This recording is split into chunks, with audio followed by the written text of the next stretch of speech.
தமிழ்நாட்டினுடைய காவல்துறை மூத்த அலுவலகமான அந்த டிஜிபி அலுவலகத்தில் இருந்து போர் நினைவு சின்னம் வரை இந்திய நாட்டினுடைய வீரர்களுக்காக அவர்களுக்கு ஒரு வலிமை சேர்க்கவும் உற்சாகம் ஊட்டுகின்ற வகையிலே ஒரு மாபெரும் பேரணியை தமிழக முதல்வர் ஸ்டாலின் அவர்கள் நேற்று நடத்தினார்கள்.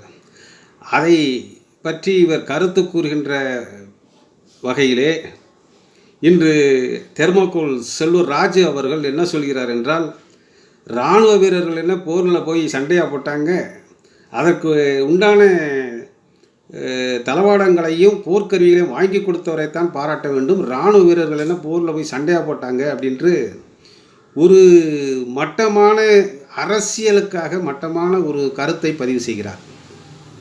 இந்த செல்லூர் ராஜு அவர்கள் தன் வாழ்நாளிலே கோழிக்குண்டை தவிர கண்ணிலே வேறு எந்த இதையும் பார்த்துருக்க மாட்டார். அதே போல் தீபாவளி அன்று அந்த போலி துப்பாக்கி பிளாஸ்டிக் துப்பாக்கியை கூட தொடுவதற்கு பயந்தவர் இந்த செல்லூர் ராஜு. தீபாவளி என்றாலே அந்த போலி துப்பாக்கியை வைத்து சிவகாசி பட்டாசை வெடிப்பதற்கு கூட ஒரு தகுதியற்ற செல்லூர் ராஜு அவர்கள் இராணுவ வீரர்களை இழிவாக பேசி இன்னைக்கு பதிவிட்டிருப்பது இது தேவையில்லாத ஒரு கீழ்த்தரமான அரசியல் பேச்சு என்பதை நாங்கள் தமிழ்நாடு மதுகுடிப்போர் விழிப்புணர்வு சங்கம் பதிவு செய்கிறது.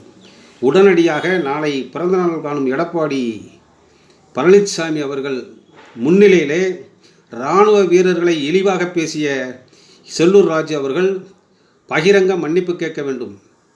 போர் வீரர்களை, இராணுவ வீரர்களை உயிரை துச்சமென நினைத்து களத்திலே போராடி வருகின்ற இராணுவ வீரர்களை இலக்காரமாக அவர்கள் என்ன போரிலே போய் சண்டையாக போட்டார்கள் என்று பேசிய செல்லூர் ராஜு அவர்கள், தெர்மோகோல் ராஜு அவர்கள், கோழிக்குண்டு விளையாடிய செல்லூர் ராஜு அவர்கள், சிவகாசி கைத்துப்பாக்கியை கூட பயன்படுத்த தெரியாத செல்லூர் ராஜு அவர்கள் இராணுவ வீரர்களை இழிவாக பேசியதற்கு பகிரங்க மன்னிப்பு நாளை கள்ளழகர் மதுரை ஆற்றிலே இறங்கும் முன் மன்னிப்பு கேட்க வேண்டும் என்று தமிழ்நாடு மதுகுடிப்போர் விழிப்புணர்வு சங்கம் மிக பணிவோடு அதே நேரத்திலே கண்டிப்போடு பதிவு செய்கிறது.